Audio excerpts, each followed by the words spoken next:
अहमदाबाद विमान अपघातानंतर केंद्र सरकारनं बोईंगवर कारवाई करण्यासाठी सुरुवात केली. सरकारनं निर्णय घेतला आहे की बोईंग ड्रीमलायनर 7878 या विमानाची उड्डाणापूर्वी विशेष अतिरिक्त तपासणी केली जाईल. नागरी विमान वाहतूक महासंचालनानं शुक्रवारी हा आदेश जारी केलेला आहे. एअर इंडियाच्या 15 जूनपासून बोईंग ड्रीमलायनर ताफ्याच्या प्रत्येक विमानाचं उड्डाणापूर्वी विशेष तपासणी प्रक्रिया लागू करण्यात आलेली आहे आणि या अपघातामध्ये मृतांची संख्या आता 275 वर पोहोचली आहे.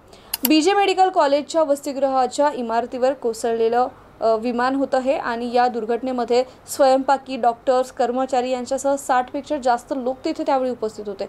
यामध्ये 5 डॉक्टर आणि त्यांचे नातेवाईक एकूण 9 जणांचा मृत्यू झाला. 32 जण जखमी झालाय. विशेष म्हणजे हा अपघात कसा झालाय हे आता समजू शकणार आहे, कारण आता ब्लॅक बॉक्स सापडण्यात आलेला आहे.